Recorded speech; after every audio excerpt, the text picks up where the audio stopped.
refrigerator, Whirlpool. Ito yung pinaka-evaporator niya sa ngayon. Tapos na siya ng defrosting.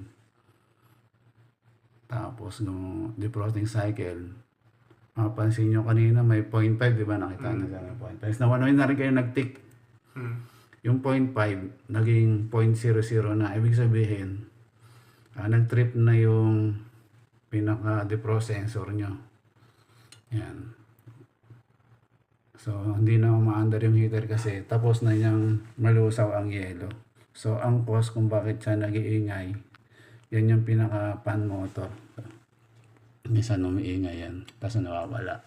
So, obserbahan na lang natin. Fan motor at evaporator. Naka-defrost cycle na siya. Yan, naka-cooling cycle na tayo. Pag pinipindot natin itong switch, pag nakapindot itong switch, ibig sabihin nakasarado yung pinaka-freezer door nyo. Ayan. Under na yung blower. So ngayon, hindi ganun kaingay. Kasi may malamig pa eh. Kapag uminit na siya, yan na. Yung hinahanap yung ingay, possible dyan ang galing sa pinaka-fan motor. Yan. Clear naman yung evaporator nyo.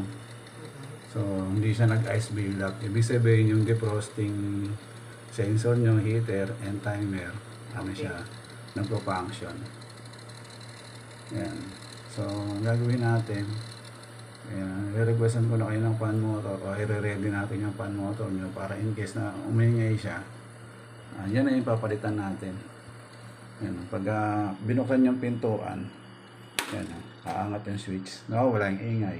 Yun yung na-experience nyo. Okay. Pag binuksan na wala.